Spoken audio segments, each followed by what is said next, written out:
Damos gracias al Señor, amados hermanos, por esta oportunidad, una vez más, de poder reunirnos en su casa para adorar su nombre, para bendecirle. Y yo particularmente muy agradecido al Señor porque en noviembre y diciembre tuvimos que hacer algunas pausas necesarias dependiendo de algunos temas que se trataban siempre o se tratan siempre en estos meses, para hablar de Cristo, para hablar del propósito de la Navidad, para hablar de que hay salvación en Cristo. Pero para mí es un gran gozo volver de nuevo a nuestra carta del apóstol Pablo a los Romanos, ya en el capítulo 8, y hay grandes probabilidades que en este año 2026 terminemos esta carta. Así que gloria a Dios por eso, porque estamos orando también por otra serie que estamos preparando en uno de los libros también hermosos de las Escrituras, que más adelante lo estaremos anunciando. Así que solo una breve recapitulación de los 7 capítulos anteriores. Vaya conmigo, Romanos capítulo 1. Sabemos que Pablo está escribiendo a una comunidad de creyentes en la capital del mundo, en Roma, en el primer siglo. En esta iglesia hay judíos que se han convertido a Jesucristo y hay gentiles que se han convertido a Jesucristo. A ambos grupos Pablo le escribe como un solo grupo, como la iglesia del Señor.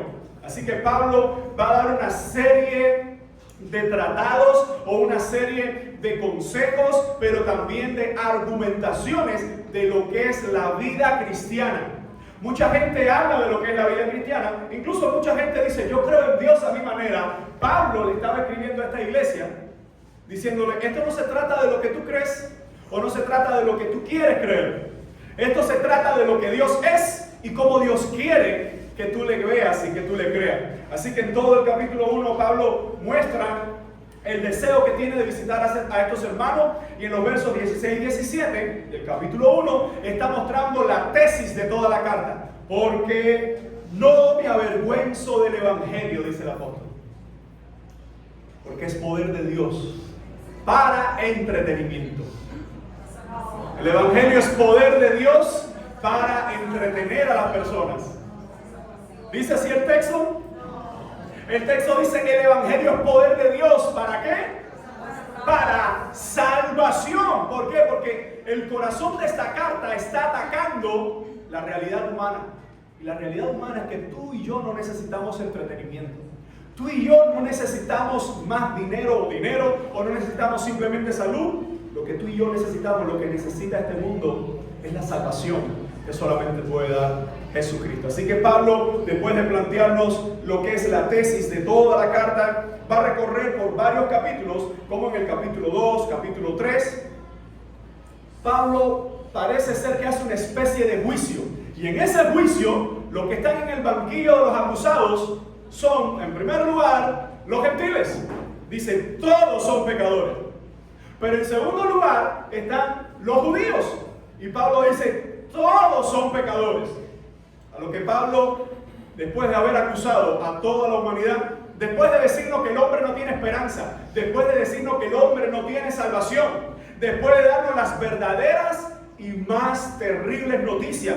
Hermano, esto no se trata de que las cosas mejorarán. Escúchame bien, las cosas en todos los sentidos empeorarán. No porque yo estoy mirando una noticia, sino porque es lo que dice la propia palabra del Señor. Que en los últimos tiempos el amor se acabaría, se enfriaría, la maldad se multiplicaría, los padres contra los hijos, guerras, rumores de guerra, peste. Así que en medio de tan terrible noticia está la peor. ¿Sabe cuál es la peor? Que el hombre está condenado, que el hombre no tiene salvación. Así que Pablo nos va a presentar después en el capítulo 4 el ejemplo de Abraham, de cómo Abraham era un gentil, cómo Abraham era un pagano. El Señor lo toma, le da la señal de la circuncisión, y ahora por medio de Abraham se muestra que la fe es accesible para todos aquellos que ponen su confianza en el Señor. Así que Pablo nos va a presentar a Abraham como aquel ejemplo de un creyente en el Antiguo Testamento. Siempre ha sido por fe. Hermanos, la salvación nunca ha sido y nunca será por obras. Mucha gente se aferra a decir, yo soy buena persona, yo no hago mal a nadie, lo único que me falta es ir a la iglesia. No, lo único que te falta es ser la iglesia. Y para ser la iglesia, tú necesitas arrepentirte de tus pecados, tú necesitas a Cristo como tu Señor, como tu Salvador, como el dueño de tu alma. Así que en todo el capítulo 4 Pablo nos va a presentar lo que es la promesa que se da por medio de la fe. El capítulo 5 Pablo nos va a hablar entonces de la justificación que es por Cristo y nos va a presentar a otro personaje que es Adán. Y Pablo nos dice, en Adán todos nos embarcamos, aunque con una versión más bonita. En Adán todos pecamos. En Adán se echó a perder las cosas, y por si fuera poco, en Eva se echó a perder Adán. Algunos preferían decir, por eso la perdición de los hombres son las mujeres. No, la perdición del hombre es el corazón del hombre. Así que después de presentarnos en el capítulo 5 que Adán introdujo el pecado al mundo, justo ahí Pablo nos dice, pero Cristo nos trajo la salvación. Capítulo 6 nos va a decir una vez más una serie de preguntas que comienzan, ¿perseveraremos en el pecado? Pablo contesta, de ninguna forma, porque alguna gente creía, si al final todos somos pecadores. Capítulo 3, si al final no hay paz para nadie, si al final todos estamos bajo condenación. Capítulo 1, verso 18 en adelante, si al final nadie puede acercarse a Dios, entonces vamos a pecar. Si al final, ¿qué más da? Pablo dice, de ninguna manera. Capítulo 6, verso 15, le hace otra pregunta, ¿pecaremos porque no estamos bajo la ley? Él introduce la ley, que muchos judíos tenían la ley como que es nuestra fuerza. Pablo dice, la ley lo que hace es condenarnos. Así que en el capítulo 7 continúa el tema y introduce, hay un pecado en nosotros, hermano. Tú y yo, escucha bien cómo lo voy a decir, somos malos. ¿Te has dado cuenta que muchos hombres sin Cristo dicen, soy buena persona? Pero todos los que venimos a Cristo decimos, qué malo soy. Qué malo soy. Aun cuando gente puede mirarte y decir, oye, fulano, mira cómo tiene principio. Solo tú y yo sabemos lo perverso y lo malo que llega a ser nuestros corazones. Y quizás alguien dice, pero ¿cómo puedes decir eso, pastor? ¿Pero cómo puedes decir esa barbaridad? No, somos buenos en Cristo, no somos malos. Que si decimos que somos buenos en Cristo, le hacemos a Él mentiroso. Y discúlpame, Dios no miente. Somos nosotros los mentirosos. Así que se da cuenta del proceso de los capítulos y versículos que Pablo está desarrollando. No hay justo, todos están perdidos, no hay paz para el impío, nadie tiene justificación, la ira está sobre ustedes. Y en medio de eso, llegamos entonces al capítulo 8. En el capítulo 8 hay un cambio radical de que estás perdido, no hay salvación, no hay vida eterna, no hay esperanza, no hay nada para ti. Y ahora Pablo va a hacer un cambio totalmente radical. Hermano, nosotros debemos pensar que lo que está ocurriendo en nuestras vidas, que lo que ocurre en nuestras vidas hoy, todos nosotros un día tendremos que dar cuentas al Señor. Así que pensando en lo que la palabra del Señor nos dice y en lo que este texto, de hecho, ¿sabe que este texto, Lutero, Calvino, Zwinglio, muchos de los reformadores lo tomaron e hicieron el resumen de que esto es el clímax del Evangelio? Si la noticia más aterradora del Evangelio es no hay salvación para el impío, esta se convierte en la noticia más gratificante. Por eso asimismo hemos titulado la exposición de esta mañana, cuando estás en Cristo conforme al Espíritu Santo. No cuando estás en Cristo conforme a tus deseos, no cuando estoy en Cristo conforme a mis pensamientos, no cuando estoy en Cristo conforme a lo que el ambiente me dice o el corazón me dicta, sino cuando estoy en Cristo conforme al Espíritu Santo. Para aquellos que les gusta tomar nota, en este capítulo 8 nos vamos a dar cuenta que en 22 ocasiones aparece en la palabra espíritu. Después te vas a dar cuenta, en este capítulo 8, busca y te darás cuenta que aparece en 22 ocasiones. Y solo en estos primeros 17 versos, al menos en 16 ocasiones, se hace referencia al Espíritu Santo. En otras palabras, no existe otro escrito del apóstol Pablo, que además de esta escribió 12 cartas más. No existe otro escrito en que en tan pocos versos se mencione tan recurrentemente al Espíritu Santo. ¿Qué te dice eso a ti?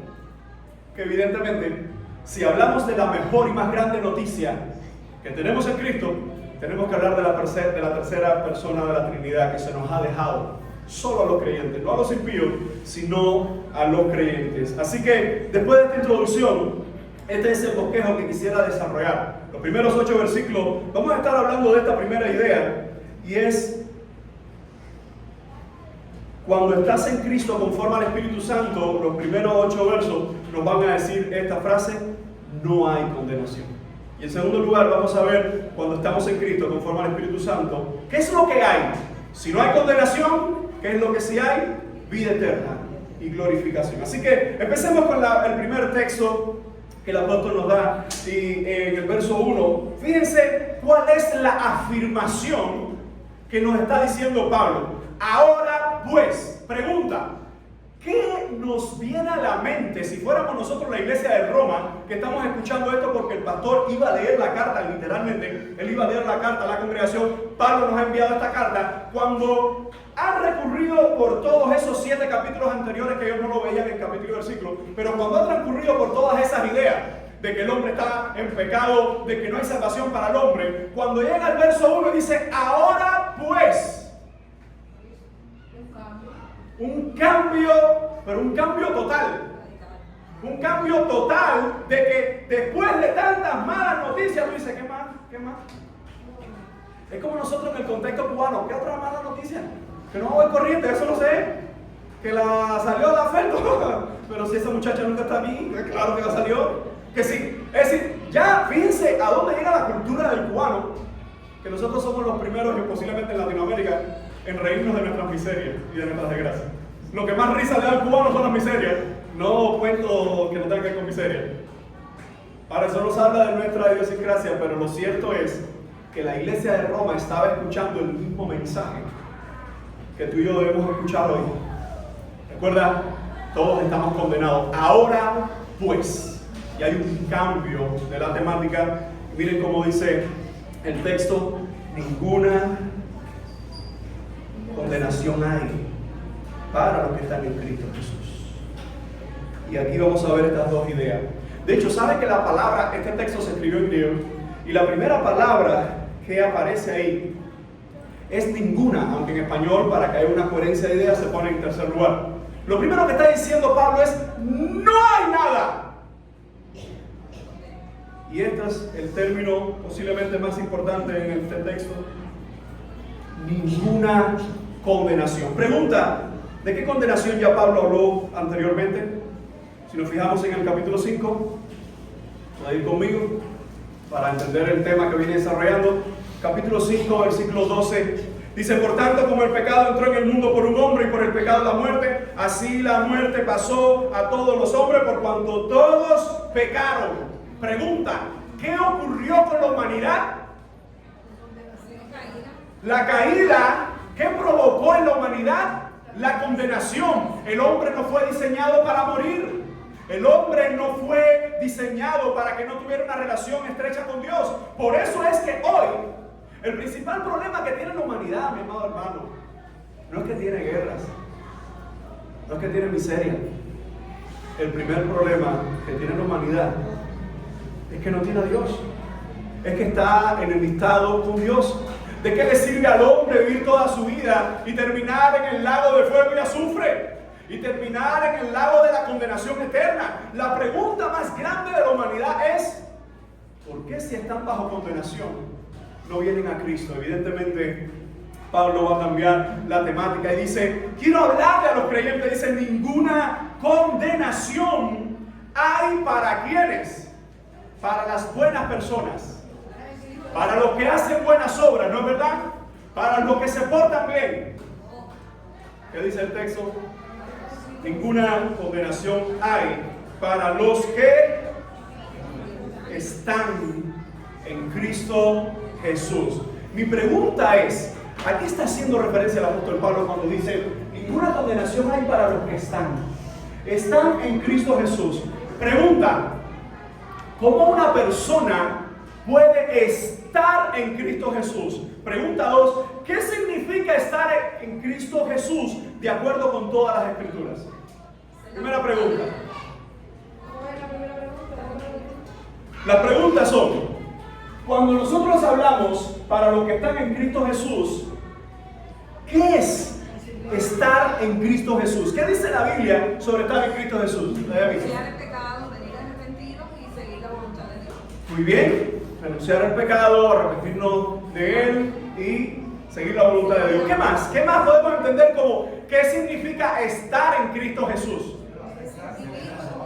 Acercarnos al Señor. ¿Cómo? Perseverar en el Señor. Obedecer la palabra. De hecho, la frase estar en Cristo, ¿qué nos trae a la mente cuando se habla de estar en Él? Vivir con Cristo, ¿verdad? Ser salvo por medio de Cristo no es simplemente visitar el templo. No es simplemente hacer una oración. No es simplemente leer un poco la Biblia. Aquí se está hablando de la posición de la vida cristiana. Yo no visito al Señor. El Señor está conmigo en todo momento. Yo no visito la iglesia. Yo visito el templo, pero la iglesia soy yo si verdaderamente he sido salvo por el Señor. Amados hermanos, una de las cosas que nosotros debemos entender es que cuando Pablo está hablando de esta idea de identidad, lo que él nos está diciendo es que estar en Cristo no es solo una cuestión de estar al lado de Cristo, sino que es una cuestión de pertenencia. Y tú y yo debemos entender que, como los capítulos anteriores han declarado, no hay forma en que yo pueda buscar a Dios. ¿Cómo? Si tú buscaste a Dios, fue porque Dios vino a ti primero. Si tú y yo amamos a Dios, fue porque Él nos amó primero. Por eso es que la salvación es el resultado ¿de qué? De responder en fe a aquel que nos invita a la salvación. Mucha gente rechaza el Evangelio, no responde en fe, sigue en su estado de condenación. La pregunta es, ¿cómo tú sabes que tu vida está en Cristo? ¿Cómo yo puedo saber que hoy estoy en Cristo? Una de las peores mentiras que el diablo te puede hacer creer es que eres creyente. Una de las peores realidades, o la peor realidad con la que te puedes enfrentar cuando mueras, es que no eras cristiano. Y lo que está pasando es que hoy, el diablo desde hace mucho tiempo se dio cuenta que no puede destruir el Evangelio. No puede destruir la iglesia. No puede destruir el reino de Dios. Entonces, ¿qué ha hecho el diablo? Muy bien, tengamos entonces paralelos religiosos. No puedo destruir la iglesia, pero sí puedo confundir mucha gente que ellos crean que son la iglesia. No puedo cambiar la Biblia, pero sí puedo manipular muchas personas que escriban libros que lo pongan a la altura de la Biblia. El diablo nunca podrá contra Dios, por ende, su estrategia principal será engañar, matar y destruir. Y engañar, matar y destruir siempre tendrá que ver con lo que es estar o no estar en Cristo. Hermano, ten cuidado. Porque muchas personas piensan que son creyentes porque oran. Los musulmanes oran más y más fervientes. Muchas personas están en la iglesia y creen que son cristianos porque vienen a un templo, porque se congregan un día, 2, 3, 4 días. Lo cierto es que el verdadero evangelio del Señor es estar en unión con Cristo porque Él vino por nosotros. Recuerda, siempre hemos dicho esto, Dios no estaba perdido. Encontré a Dios, no, Él me encontró a mí. Él vino por mí, porque en mi pecado yo no podía ir a Él. Así que cuando Pablo nos dice, no hay condenación, pregunta, ¿qué condenación? ¿Qué condenación está haciendo referencia aquí a la muerte? La que mencionó en los capítulos anteriores. ¿Cuál es la peor noticia que puede recibir una persona en este mundo? Muerte sin Cristo.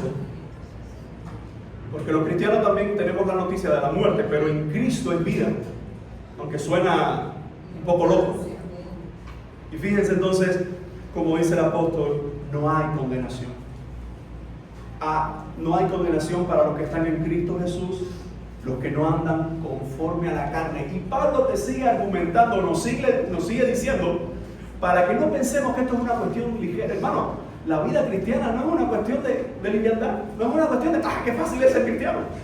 Pregúntale a los que llevan 30, 40 años, 15, 20, no sé, en el Evangelio, y te dirán, yo creo que todos coincidirán en lo mismo. Si estoy en pie es porque el Señor me guarda. Si soy salvo es porque su gracia me sostiene. No porque he ganado nada por mis méritos o por mi fuerza. Así que el apóstol dice, ¿quiénes son esos que están en Cristo? Dice, los que no andan conforme a la carne, sino conforme al Espíritu. Pablo ya este tema de la carne lo ha desarrollado anteriormente, pero él vuelve a decirnos, estar en Cristo, como mismo tiene la idea de vivir en Cristo, ser salvo por Cristo, ser santo en Cristo, pelear la vida cristiana en Cristo. Eso solo es posible cuando tú vives en Cristo conforme al Espíritu. Pero en el medio dice, porque los que andan supuestamente en Cristo, pero viven conforme a la carne. ¿Qué significa vivir conforme a la carne? ¿A qué hace referencia vivir conforme a la carne? Porque hay dos antónimos aquí, ¿no? Es decir, dos ideas contrapuestas. ¿Qué es vivir conforme a la carne? Vivir conforme a la carne es como tú y yo vivíamos antes de conocer a Cristo. Deleitando la carne, haciendo lo que nuestra carne quiera hacer. Por eso, la vida cristiana no es de reglas de lo que puedo y no debo hacer. Esa no es la vida cristiana. La vida cristiana es, eres salvo en Cristo, vive para Cristo, pelea en Cristo, persevera en Cristo, espera a Cristo, predica a Cristo, vívelo. Pero hay mucha gente que prefiere tener un cristianismo diferente al de Cristo. Al infierno. Si vives la vida a tu manera te vas a ir al infierno igual. No hay segundos, terceros términos. Hay solo una forma de ir al Padre y es por medio de Cristo. Mis amados hermanos, lo que Pablo nos está mostrando en esta gran afirmación es que no hay. Déjame ver si te lo digo de esta otra forma.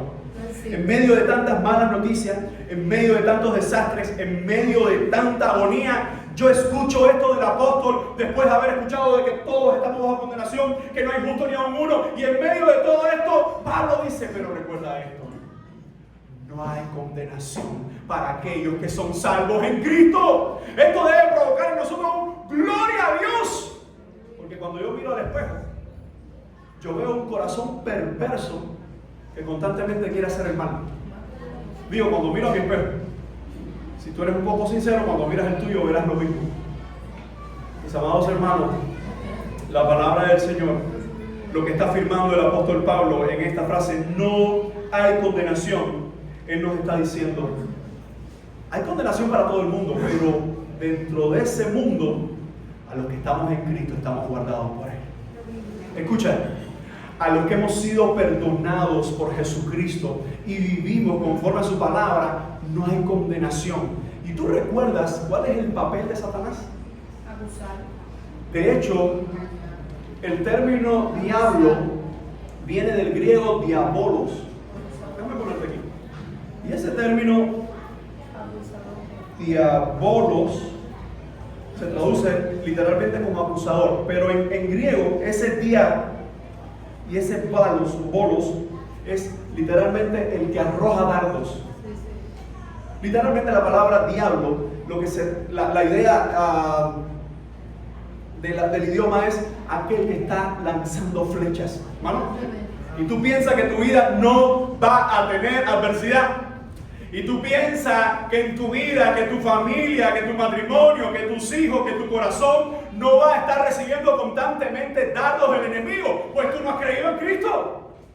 Porque cuando estamos en el mundo, no somos objeto de interés del diablo porque somos suyos.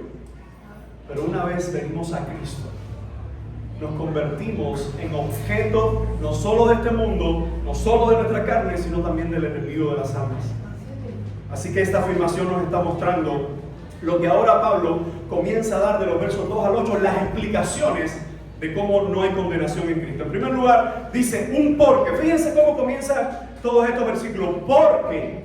¿Por qué no hay condenación? Porque la ley del Espíritu de vida en Cristo Jesús. Pregunta, ¿qué es la ley del Espíritu de vida en Cristo Jesús? ¿Qué es aquello que nos ha librado del pecado?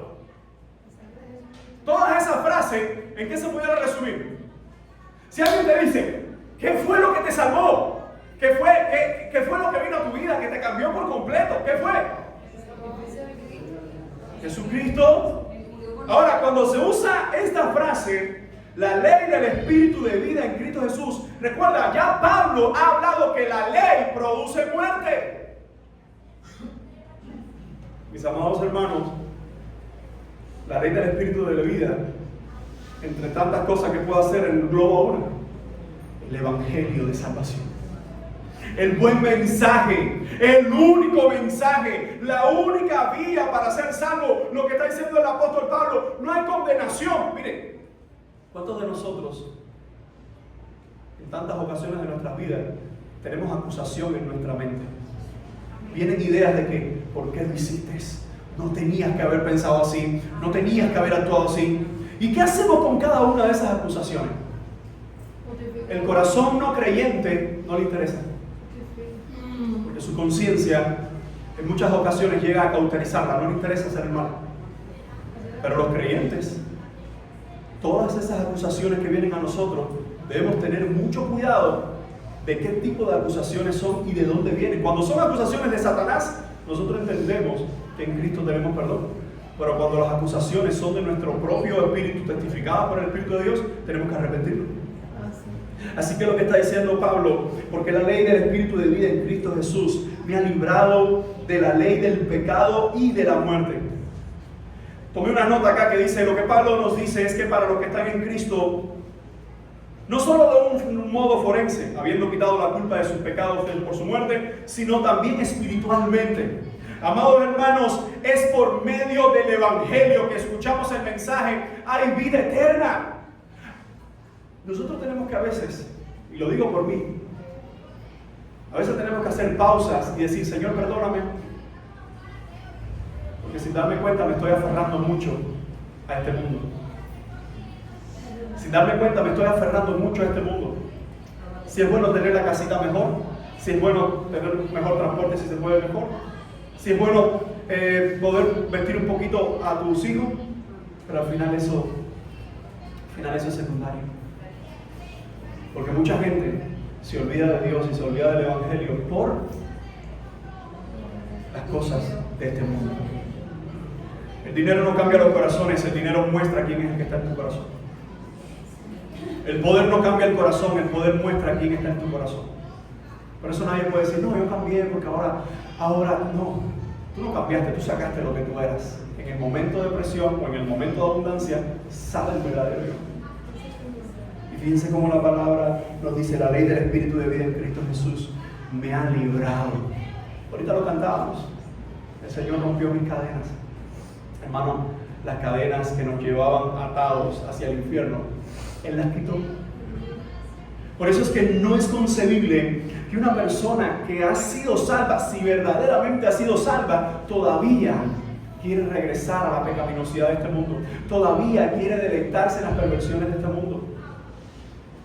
Así que en medio de estas explicaciones, en medio de este texto, Pablo dice: la ley del Espíritu de vida. Mientras el pecado me destruía, la ley del Señor, su evangelio, su mensaje, Jesucristo es el que me da vida. Hermano, hay esperanza para Cuba. Hay esperanza para nuestra familia. Y la esperanza no está en el norte, mucho menos va a estar en el sur. La esperanza está en Jesucristo. Escucha, la esperanza de mis hijos está en Jesucristo. Por eso cuando nosotros pensamos en lo que Pablo nos dice, no hay condenación. ¿Alguien puede decir amén? No hay condenación para aquellos que hemos vivido o vivimos para Jesucristo. Así que mire otra de las explicaciones que va a dar el apóstol acá. Él dice: porque lo que era imposible para la ley. ¿Qué era imposible para la ley? Capítulo 2, 3 en adelante. Por la ley no podíamos justificarnos. Él dice: por cuanto era débil por la carne, Dios enviando a su Hijo en semejanza de carne de pecado. Ojo con esto, porque esto está fuerte. Dios enviando a su Hijo en semejanza de carne de pecado y a causa del pecado. Condenó al mundo al pecado en la carne para que la justicia de la ley se cumpliese en nosotros, que no andamos conforme a la carne, sino conforme al Espíritu. Pablo sigue explicando la idea de que no hay condenación y él dice: porque lo que era imposible por la ley, ser salvos, por cuanto era débil por la carne, explicándonos que la ley, mira hermano, nadie ha podido cumplir la ley en su plenitud, solo Cristo. Es decir, Jacob Arminio dijo en una ocasión: solo hay dos vías para ser salvos. Una, guardando perfectamente la ley. Dos, por medio de Jesucristo. La primera, anulada, porque nadie puede guardarla perfectamente. Solo hay entonces una vida, y esta es Cristo. ¿Te has dado cuenta que nadie puede cumplir la ley? A veces nosotros pensamos que somos buenos, pero el problema de pensar que somos buenos es porque nuestro estándar es humano. Porque decimos, bueno, aquel es un violador, un asesino, un psicópata, yo no. Yo soy bueno. Pero ante la ley de Dios, es decir, ante los estándares de Dios, el psicópata, el asesino, el violador, es lo mismo que el chismoso, es lo mismo el que en su mente desea mal para otro, es el mismo que miente, porque el estándar de Dios es perfecto. No es más menos, es perfecto y es justo para todo el mundo. Así que lo que Pablo está diciendo, Dios enviando a su Hijo en semejanza de carne de pecado. Yo meditaba en esto y yo decía, Dios mío, ayúdame a poder decir esto de la forma más sencilla, pero a la vez esto es un tema que tiene profundidad. ¿Quién creó al hombre? Dios. ¿Qué fue lo que hizo Cristo? Se hizo hombre. El creador se hizo creación, pero no dejó de ser hombre. Ahora es Dios hombre. Eso es un misterio. Es un misterio, porque la naturaleza de nuestro Señor Jesús, y aquí es donde quiero decir esto muy detallado, muy pausado. La naturaleza del Señor Jesús humana no es igual a la naturaleza de Adán después de la caída o antes de la caída. Lo explico de esta forma. Adán, antes de caer, no se cansaba, no tenía miedos. ¿Por qué? Porque era perfecto. Ahora, Cristo evidentemente no pecó, y esto es importante aclararlo, no pecó, pero se cansaba, pero tenía hambre, pero tenía sueño, pero se agotaba, tenía sueños profundos debido al cansancio. Quiero que lo entendamos de esta manera. ¿Para qué? ¿Para qué venir a esta tierra? ¿Para qué sufrir? ¿Para qué ser entregado en una cruz? Él no lo necesitaba, pero Él mismo estableció que sin derramamiento de sangre no hay perdón de pecado. Y Dios no puede sangrar, Dios no puede morir, a menos que Jesucristo se hubiese encarnado. Murió como Dios, murió como hombre, murió como Dios hombre. Un misterio.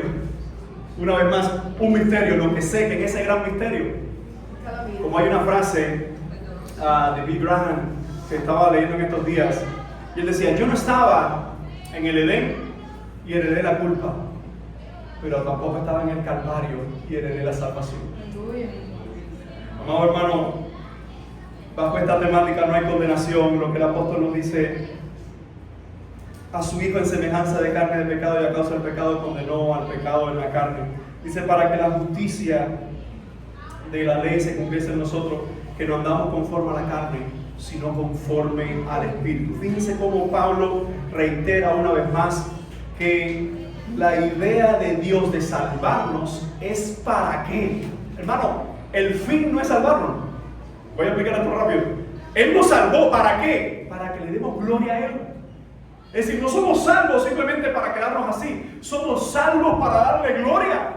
Para eso vino Cristo al mundo, para salvarnos. ¿Para qué? Para darle gloria. Pero sí vino para darnos salvación. Por eso el propósito debemos entenderlo en su plenitud.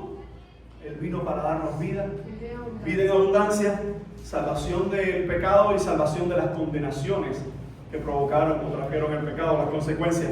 Así que esto nos lleva a la siguiente explicación en el verso 5, donde dice, porque los que son de la carne piensan en las cosas de la carne, pero los que son del Espíritu, en las cosas del Espíritu. Pablo vuelve a un contraste aquí. Y él dice, hay dos tipos de personas. ¿Cuáles son esos dos tipos de personas? El que vive en la carne, es decir, el que vive sin Cristo, y el que vive con Cristo. O el que vive, y fíjense cómo Pablo lo usa, conforme al Espíritu Santo. ¿Cuál es la obra del Espíritu Santo en la vida de un creyente? ¿Cuál es la boda? Sí, hay una boda que Él nos prepara. Pero ¿cuál es la vida del creyente en el Espíritu Santo? ¿Cómo comienza esa vida? ¿Cómo comienza?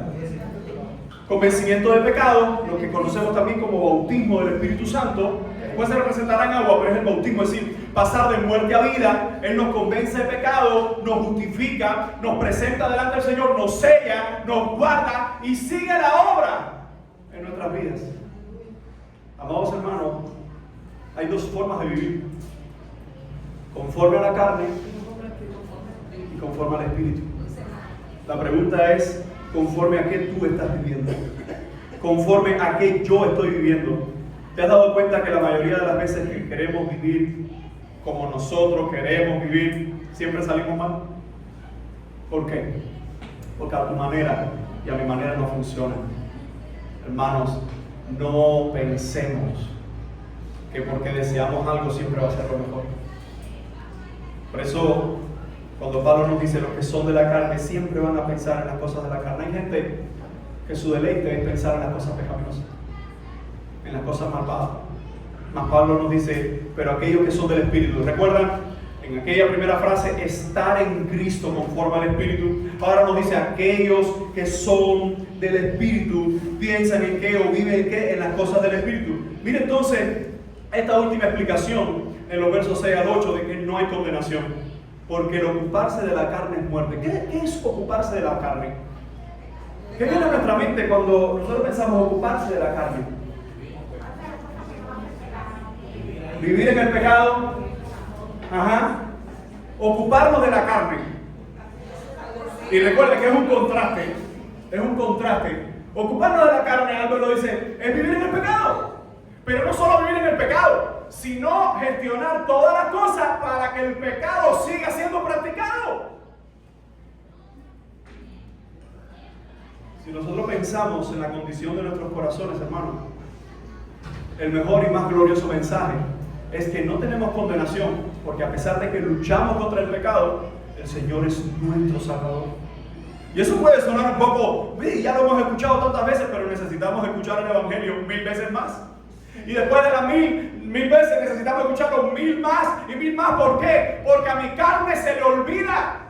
A mi carne, nunca mi carne va a estar dispuesta a agradar a Dios. ¿O nunca te has puesto a pensar por qué te es tan difícil orar? ¿O mantener una disciplina de oración? ¿O por qué te es tan difícil? ¿O por qué siempre el venir a la casa del Señor se convierte en algo tan difícil? Miren, mis amados hermanos, lo que Pablo nos está diciendo, el ocuparse de la carne, evidentemente que es el vivir sin Cristo y el deleitarse en las cosas sin Cristo, es muerte. Pero no esta muerte, no la muerte física. Y esa es la primera condenación para todos. Creyentes y no creyentes moriremos. La segunda muerte es la peor de todas, porque es la separación eterna de Dios para ser lanzado al lago de fuego y azufre. Así que fíjense entonces cómo dice, por cuanto los designios de la carne son ¿qué cosa? Enemistad contra Dios. Los designios, los deseos, la voluntad, las pasiones de mi carne siempre estarán contra Dios. ¿Por qué? ¿Por qué? Porque no se sujetan al Señor. Y fíjense cómo dice, porque no se sujetan a la ley de Dios, ni tampoco pueden. Es decir, nuestra carne, hermano, no esperes nunca no tener una batalla. Te lo digo de otra forma. Vivimos en constante batalla espiritual en nuestras vidas. Agradar a Dios, desobedecer su palabra. Agradar a Dios o no agradar a Dios. Agradar a los hombres o agradar a Dios. Seguir los designios de Dios o seguir los designios de los hombres. Fíjense cómo dice el texto, ni tampoco pueden. Y los que viven según la carne, evidentemente, no pueden agradar a Dios. Iglesia, Pablo está concluyendo esta sección cuando nos dice, los que están en la carne no pueden evidentemente agradar a Dios, complacer a Dios. ¿Por qué? Porque la única forma de agradar a Dios, de complacer a Dios, es con Dios en el corazón. Es siendo salvo por su gracia, es siendo perdonado. Hay muchas religiones, pero hay un solo Dios. Hay muchas congregaciones, pero hay una sola iglesia, distribuida por muchos lugares que adoran a un solo Dios. Lo que esto debería recordarnos a nosotros entonces es que en medio de las condenaciones que vivimos hoy, en medio de las crisis que vivimos hoy, recuerda esta frase: cuando estás en Cristo conforme al Espíritu Santo, no hay condenación. ¿Alguien puede decir amén?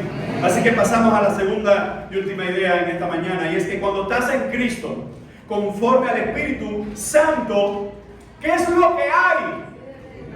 Vida eterna y glorificación. Miren la afirmación, y parece ser la misma estructura a la sección anterior. La afirmación, mas vosotros. ¿Por qué Pablo cambia? ¿Qué dice mas a vosotros? Porque él dice, los que viven en la carne, esos no son los creyentes. Los que se conforman a la carne, esos no son los que han sido salvos. Dice, mas ustedes no vivís según la carne, sino según el Espíritu. Pregunta, es fácil la vida cristiana, ¿verdad? Vivir según el Espíritu es fácil, ¿verdad? Es que de hecho no puede ser fácil de entrada, porque de entrada la primera noticia del Evangelio es ofendernos. Arrepiéntete, pecador. La segunda noticia es animarnos. Sigue fuerte y confía en mí, pero recuerda que sigues luchando contra el pecado. Pero la última noticia es la mejor. Ten esperanza que todo esto un día terminará. Hay gente que no quiere que se acabe el mundo. Si nosotros somos un poco sinceros, unos más que otros, decimos, ay Señor, déjame disfrutar un poquito más la familia. Otros dicen, ay, déjame casarme. Señor, déjame casarme, no toque la trompeta. Déjame casarme. Hay algunas almas aquí que tienen esa oración. ¿Alguien? Pero aún así, aunque quieras casarte, aunque quieras tener hijos, y eso claro que es un regalo del Señor, no olvidemos que el Señor viene otra vez por su iglesia. No olvidemos que esto será temporal. No olvidemos que esto será pasajero. Yo miré hace unos años atrás, me vi con pelo. 15 años después, con 2 niñas hermosas, una esposa maravillosa y sin pelo. Entonces, cuando tú miras y después, papá, ya, se va. Hermano, se va. Y los más viejitos dicen, así es. Se nos va la vida adelante. Y tú te aferras con esto y quieres hacer esto, pero solo queda una cosa. Los que están en Cristo, que no tienen condenación. Fíjense cómo dice el texto. Si es que el Espíritu de Dios mora en vosotros, y si alguno no tiene el Espíritu, no es de él. A mí me encanta el apóstol Pablo. Es mi predicador preferido. Porque dice, si no tienes a Cristo, tú no eres de él. Perdido. Perdido. Pablo, vale suave. No, eso lo aprendió de Jesús. O estás con Cristo o estás sin él. No hay un, yo estoy empezando, todavía Dios tiene que entenderme. Claro, las idolatrías más grandes no están hoy fuera. Las idolatrías más grandes están dentro. Porque son gente que se han hecho un Dios que no es el Dios de la Biblia.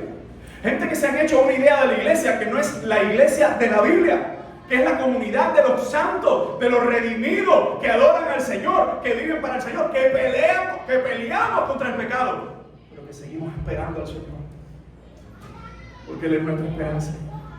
Así que miren ahora las explicaciones. Dice la primera explicación, verso 10. Pero si Cristo está en vosotros, el cuerpo en verdad está muerto al pecado, a causa del pecado. Mas el Espíritu vive a causa de la justicia. Y si el Espíritu de aquel que levantó de los muertos a Jesús mora en vosotros, fíjense los sí condicionales de Pablo. Si el Espíritu de aquel que levantó de los muertos a Jesús mora en vosotros, el que levantó de los muertos a Cristo Jesús vivificará. ¿Cuáles 2 palabras vemos aquí que resaltan la obra del Espíritu en nosotros? Fíjense cómo dice, y si el Espíritu de aquel que levantó de los muertos, ¿a quién? A Jesús. Y miren la palabra, mora. Viven ustedes. Hermano, yo no sé, pero el Espíritu Santo vive en mí. De hecho, es el que más me golpea. Es el que más me...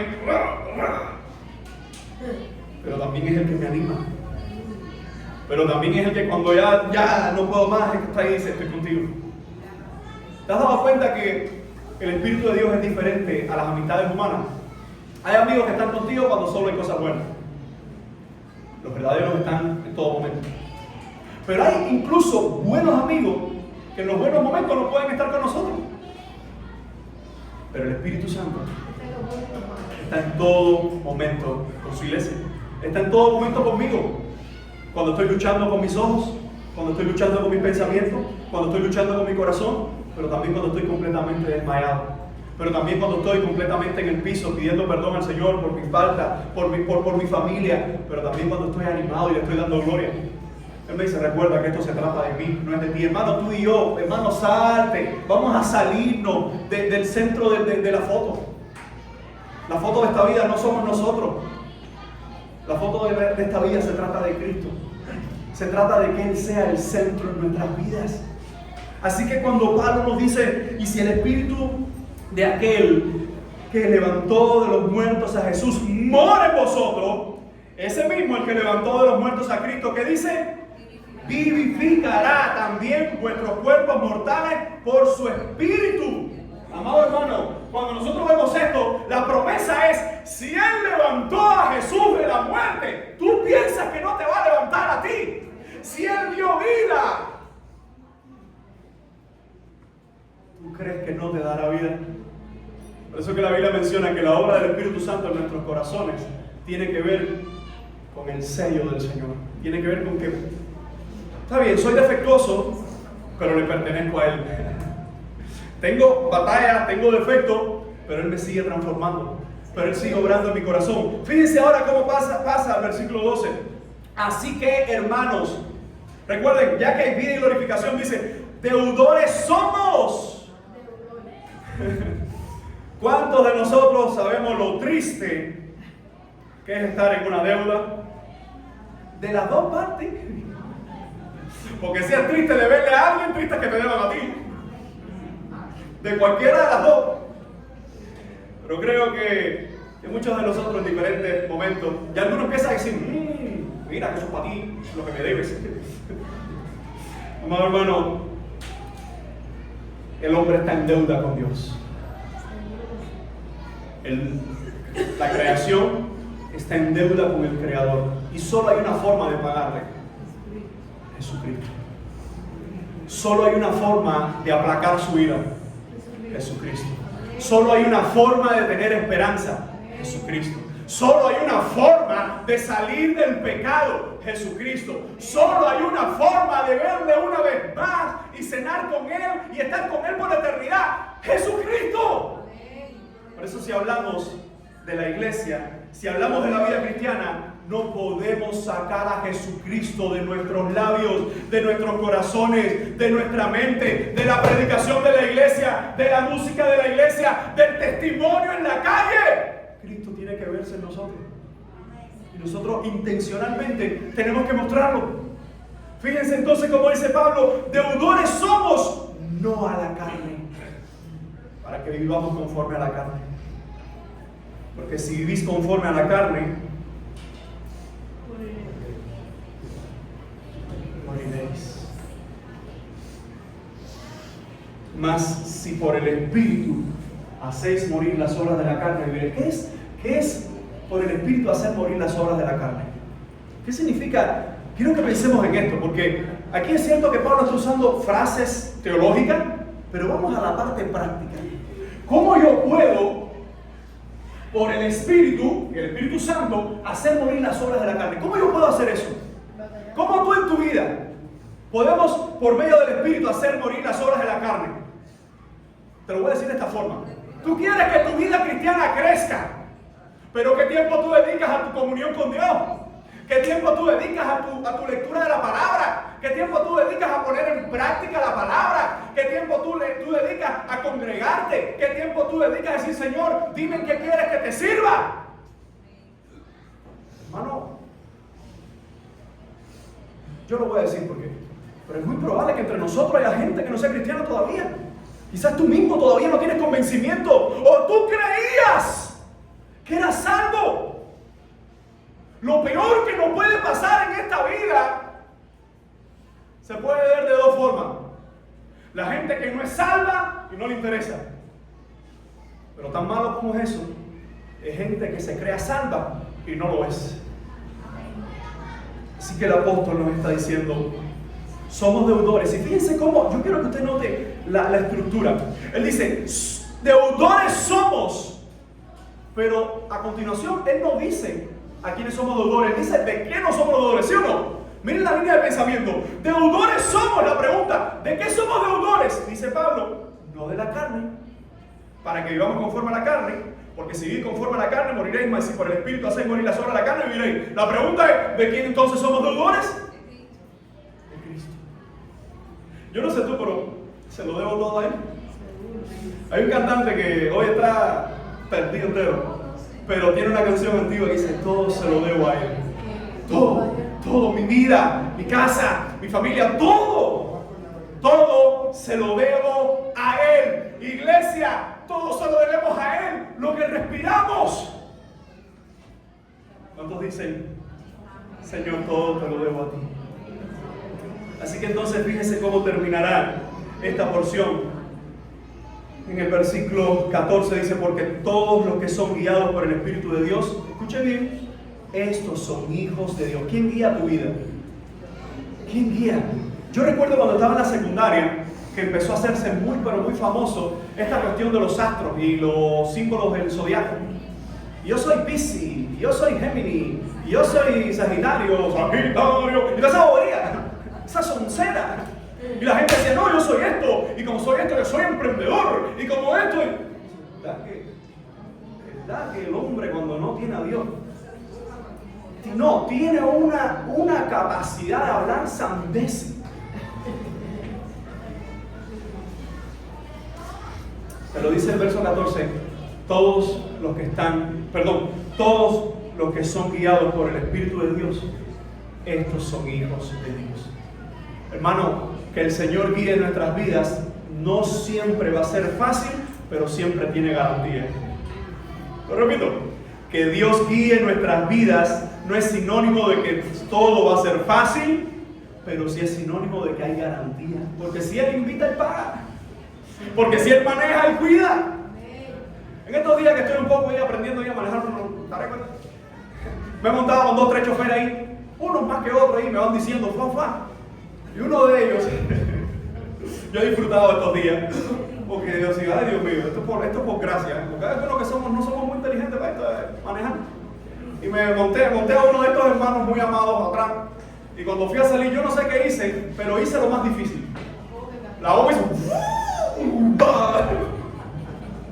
Dice que está atrás: wow, hiciste lo más difícil, ya puedes ir para motocross. Yo con corazón, porque no está diseñado esos motores para levantar gomas, no va a salir.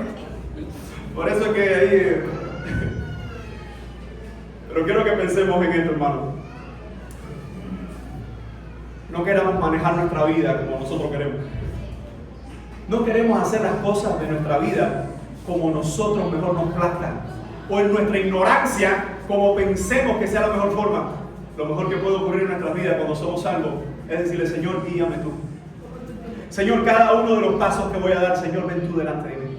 Señor, guíame tú. ¿Por qué? Porque dejar que Dios guíe nuestras vidas es simplemente la respuesta de los hijos de Dios. Cuando alguien dice: no, yo todavía estoy luchando, que si Dios guía o no guía en mi vida. No, esa no es la lucha. La lucha es contra nosotros. Señor, quiero que me guíes tú, porque yo lo que quiero es hacer las cosas a mi manera. Así que fíjense cómo Pablo dice en el verso 15: pues no habéis recibido, hermano, este versículo es extremadamente maravilloso. Dice: no habéis recibido el espíritu de esclavitud. Evidentemente Pablo le está hablando a gente salva. ¿Por qué sabemos que es a gente salva? Porque el no salvo está en esclavitud. Por eso le dice a ellos: pues no habéis recibido el espíritu de esclavitud para estar otra vez ¿en qué? En temor. ¿Qué fue lo que sintió Adán y Eva cuando escucharon la voz de Dios? Escuchen esto: ellos no habían pecado y ellos hablaban con Dios. Gloria a Dios, y hablaban con Él. Pecaron, y cuando escucharon su voz, ¿qué fue lo primero que sintieron? Temor, porque se escondieron. ¿Y cómo lo sabemos? Porque cuando el Señor le pregunta, dice: no, escuché tu voz y tuve miedo. Hermano, ¿cuánto le tienen miedo a cucaracha? ¿A la cucaracha? ¿A la cucaracha? Lo digo así porque hay gente que dice: cucaracha. ¿Cuánto le tienen miedo a los ratones? ¿A los majás? Vamos a ser más buenos. ¿Cuánto le tienen miedo a la rana? A ver, que aquí hay varones que le tienen pánico. Aquí hay gente con tamaños así que le tienen miedo. Pero el miedo, esto no es para justificar tu miedo, pero el miedo es parte de nuestra naturaleza. Desde el Edén no aprendimos a tener miedo, heredamos el miedo. ¿Por qué? Porque heredamos el pecado. y en el pecado le damos las consecuencias, y la consecuencia es estar separado de Dios. Por eso, una cosa, claro, pero fíjense cómo a veces la gente le tiene miedo a la muerte y no al Dios que nos puede lanzar al lago de fuego y azufre por la eternidad. La gente le tiene miedo a la enfermedad, pero no le tiene miedo o temor al Dios que da y quita la vida. Fíjense hasta dónde llega la ridiculez del miedo humano, que le temen a la creación y no al Creador. Así que Pablo nos está diciendo: no habéis recibido el espíritu de esclavitud para estar otra vez en temor, sino, y aquí viene el excelente mensaje, que habéis recibido el espíritu de adopción. ¿Saben que esa frase, espíritu de adopción, entre los judíos no era muy común el adoptar a alguien? De hecho, no tenemos prácticamente referencias de cómo los judíos adoptaban, no existe. Pero en el contexto greco-romano, o en el contexto romano, sí existen muchos datos. Incluso la ley romana explicaba que el proceso de adopción era tan importante que si tú eras ciudadano romano y adoptabas a una persona, fuese esclavo o no, lo hacías ciudadano. Por eso la adopción, que era siempre para los esclavos o era siempre para gente que no tenía ya familia o descendencia, la adopción tenía que ver en el contexto greco-romano con que ahora vuelvo a tener vida, vuelvo a tener historia, vuelvo a ser un ciudadano, vuelvo a tener esperanza. Y parece ser, como entre los judíos esto no era muy común, parece ser que Pablo está tomando la idea del contexto de Roma, que es donde está esta iglesia, y le está diciendo: habéis recibido el espíritu de adopción. La pregunta es: ¿dónde quedamos huérfanos? ¿Dónde el hombre quedó separado completamente de Dios? En el Edén, allá en el Adán. Por eso cuando nosotros vemos lo que Pablo está usando aquí, es una idea tan hermosa que él dice: hemos recibido el espíritu de adopción, tú y yo que estábamos perdidos, Él nos tomó una vez más, nos hizo suyo, y hoy, dice Pablo, y podemos clamar: Abba, Padre. Mire que se ha dicho cosas de esas dos palabras. Mire que se ha especulado, mire que se ha tratado de argumentar, y Abba y Padre. Abba es una palabra aramea. Incluso solo aparece en el Antiguo Testamento, en Daniel. Y se habla para el padre de Nabucodonosor. Esa palabra y padre aparece Abba de Nabucodonosor. Abba de Nabucodonosor. Es el único momento donde aparece en el Antiguo Testamento del arameo. Los judíos llegaron a usar esta palabra Abba, según Vida, que es un diccionario muy respetable, llegaron a usar la palabra Abba como un término de cariño de los hijos a sus padres. Papá. No el papacito ese que a veces uno inventa por ahí. No, papá. Pero ese papá de cariño, que no es falta de respeto, que no llega incluso a ser una palabra ñoña, sino esa palabra que trae un afecto directo. Miren, la palabra Abba aparece solo en 3 ocasiones en el Nuevo Testamento, para aquellos que toman nota. Esta palabra aparece en Marcos 14:36, que dice: Jesús abre su oración en Getsemaní, justo antes de su arresto, juicio y crucifixión, con las palabras Abba, Padre. Jesús, que es el primero en mencionarlo en el Nuevo Testamento, es en el momento antes de pasar la crucifixión, y dice Abba, Padre. Y él está usando Abba, la palabra que trae relación entre un hijo con su papá. El segundo texto donde aparece Abba es en Romanos 8:15, este que estamos leyendo. Y el tercero es Gálatas 4:6. Gálatas 4:6 registra que el Espíritu mismo clama Abba, Padre. En los 3 contextos tiene que ver con la relación que nosotros tenemos ahora con el Padre Celestial a través de Cristo. Nuestro Padre Celestial no es una religión. Hermano, el cristianismo no es una religión. El cristianismo es la fe de que Él vino a salvarnos. El cristianismo es la transformación de lo que hace Dios en la vida de un pecador. Así que cuando se usa el término Abba, posiblemente era la palabra más relacionada de todos los judíos, que entendían los judíos de que ahora podían hablar con Abba. Lo interesante es la segunda palabra, Ho Pater, que es en griego padre. ¿Por qué usar la misma palabra en 2 idiomas? Bueno, una de las formas más sencillas que nosotros vemos es que por medio de Cristo, tanto los judíos como los gentiles ahora pueden llamar al mismo Dios papá. Tanto los judíos que tenían la ley y que fueron condenados ahora pueden tener acceso a papá por medio de Cristo. Los gentiles que nunca tuvieron a Dios y que fueron desechados por sus pecados, ahora pueden llamar al Padre papá por medio de Cristo. Lo que está diciendo es que fuimos adoptados. Hermanos, no somos huérfanos en este mundo. No estamos solos. La iglesia no está sola. Nuestras vidas no están solas. El buen samaritano, las congregaciones que tienen el nombre que tengan, pero como iglesia de Cristo que viven para el Señor, no estamos solos. Abba, Padre, está con nosotros. ¿Alguien dice amén? Así que fíjense entonces cómo el texto nos está diciendo que judíos como no judíos tienen acceso directo al Señor. Y fíjense entonces cómo termina nuestro texto. El Espíritu mismo da testimonio a nuestro espíritu de que somos hijos de Dios. Cuando aquí se habla del Espíritu Santo, la frase griega que se usa, da testimonio, se puede traducir: el Espíritu mismo junto a nuestro espíritu están dando testimonio. Lo explico de esta forma. Lo que Pablo tiene en mente no es simplemente que el Espíritu le dice a mi espíritu, eres hijo. No. Lo que Pablo está hablando es que el Espíritu de Dios trata con nuestro espíritu y ambos reconocemos de que somos de Él. ¿Por qué? Porque está hablando de una relación. Está hablando de vivir en Cristo conforme al Espíritu, de vivir en Dios conforme a su Espíritu, de ser cristiano conforme a su Espíritu. No de ser creyentes a nuestros gustos. Así que lo que Pablo nos dice es el mismo Espíritu Santo que le dice a mi espíritu: testifiquemos que tú le perteneces al Señor.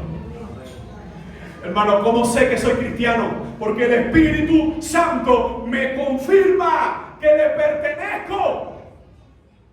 Porque el pecado me da asco. Aunque a veces trata de arrastrarme, hay repudio en mi corazón hacia el pecado. Hay dolor en mi corazón cuando le fallo. Cada uno de esos testimonios y muchos más que la Biblia nos muestra, como la iglesia, como los hermanos, como la familia, como todos esos elementos que nos dan para animar a nuestro espíritu que sigamos la batalla cristiana. Fíjense cómo Pablo dice en el verso 17 y así termina: y si somos hijos, también somos herederos. Herederos de Dios y coherederos en Cristo. En otras palabras, si somos hijos es porque Él nos adoptó. Y la herencia nuestra es la del Padre. Y la herencia del Padre, el Hijo la trajo. Somos salvos en Cristo, por Cristo, para Cristo y solamente en Cristo. ¿Alguien dice amén? Hermano, no hay condenación. No hay condenación, escucha, para los que vivimos en el Espíritu. Para los que vivimos conforme a su palabra. Para los que peleamos conforme al Evangelio. Así que Pablo culminará diciendo: si es que padecemos juntamente con Él. Yo no quería que terminaras así, Pablo. Quizás si fuera tú o si fuera yo, voy a decir, si fuera yo, termino con un increscendo, porque estamos con Él, somos herederos y coherederos con Cristo. ¡Aleluya! Cerramos el capítulo y pasamos al siguiente tema. No, dice Pablo, está subiendo el tema: y si hijos, somos herederos. Herederos de Dios, gloria al Señor. Coherederos con Cristo, si es que padecemos juntamente con Él. ¿Cómo que sí? Sí. ¿Por qué? Porque aunque nuestros ojos están en la gloria venidera, todavía nuestros pies siguen en una tierra sufriendo. Todavía nuestros pies siguen en un país que el comunismo sigue destruyendo. Todavía nuestros pies siguen en una sociedad que todavía le da la espalda a Dios, pero seguimos con esperanza porque hay una herencia celestial. Hay una herencia para aquellos que esperamos al que viene por los siglos de los siglos a reinar otra vez. ¿Alguien dice amén? Pero hay sufrimiento. Pero lo bueno es que es sufrimiento juntamente con Él. Amada iglesia, ¿sufrimos sin Dios o con Dios? Sufrir sin Dios, aquellos que no tienen al Señor. Sufrir con Dios es aquellos que, aunque todavía pasan cosas que no entendemos, aunque todavía enfrentamos batallas en nuestra vida, todavía sabemos que Él nos guarda, que Él nos sostiene, y como cantamos hace unos minutos, hay libertad en el nombre del Señor. Él me ama como padre, como león rugiente, feroz como nadie. Hay salvación y vida eterna para aquellos que hemos creído en Cristo. Y termina la última frase Pablo: si es que padecemos juntamente con Él, para que juntamente con Él seamos glorificados.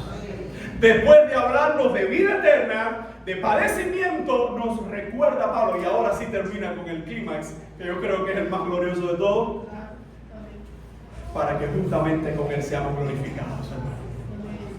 Este año recién está comenzando, no sabemos lo que nos depara, pero sabemos algo.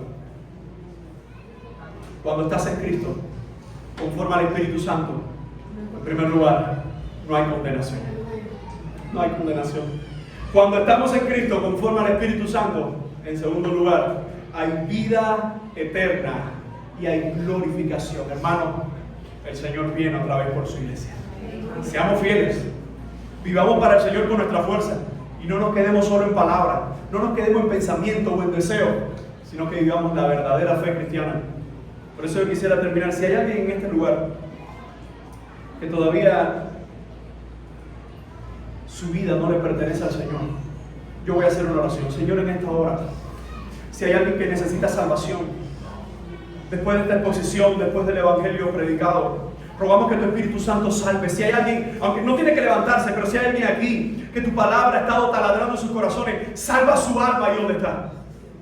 Dale vida eterna. Porque es tu Espíritu Santo quien convence de pecado, justicia y juicio. Y hazlo parte de tu iglesia. Y que esta persona, si está aquí, pueda hoy reconocer que solo en Cristo hay salvación. En el nombre de Jesús, amén y amén. Y termino una oración final con la iglesia. Señor, te damos gracias por tu palabra.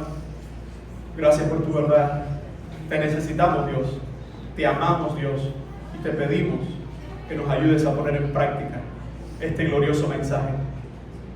Que no hay condenación a aquellos que estamos en Cristo.